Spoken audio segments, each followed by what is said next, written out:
കോഴിക്കോട് കളക്ടറേറ്റിലും താലൂക്ക് ഓഫീസുകളിലും NGO union നടത്തിവന്ന പ്രതിഷേധം അവസാനിപ്പിച്ചു. റവന്യൂ വകുപ്പിലെ ഉദ്യോഗസ്ഥരെ സ്ഥലം മാറ്റി ഉത്തരവ് മരവിപ്പിച്ചതായി കളക്ടർ ഉറപ്പു നൽകിയതിനെ തുടർന്നാണ് സമരം അവസാനിപ്പിച്ചത്.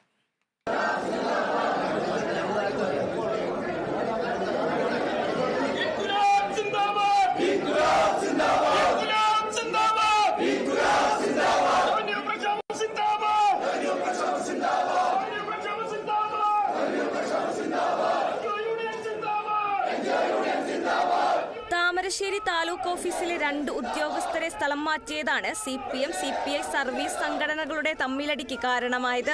സ്ഥലം മാറ്റം ജോയിന്റ് കൗൺസിലിന്റെ സമ്മർദ്ദത്തിന് വഴങ്ങിയെന്നാരോപിച്ച് NGO യൂണിയൻ പ്രവർത്തകർ കോഴിക്കോട് ജില്ലാ കളക്ടറുടെ ചേംബറിന് മുൻപിലും ADMന്റെ ഓഫീസിന് മുൻപിലും കുത്തിയിരുന്ന് പ്രതിഷേധിച്ചു.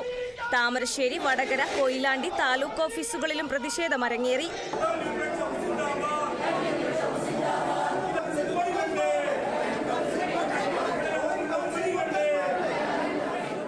പ്രതിഷേധം ശക്തമായതോടെ സിവിൽ ഓഫീസുകളുടെ പ്രവർത്തനത്തെയും ബാധിച്ചു. തുടർന്ന് ADMും കളക്ടറും തമ്മിൽ യോഗം ചേരുകയും കളക്ടർ ഉത്തരവ് മരവിപ്പിക്കുകയും ചെയ്തു. വെള്ളിയാഴ്ച വരെയാണ് ഉത്തരവ് മരവിപ്പിച്ചത്. കൂടാതെ പുതിയ സ്ഥലം മാറ്റ ഉത്തരവ് പുറത്തിറക്കുമെന്ന് കളക്ടർ അറിയിച്ചതോടെ സമരക്കാർ പിരിഞ്ഞു.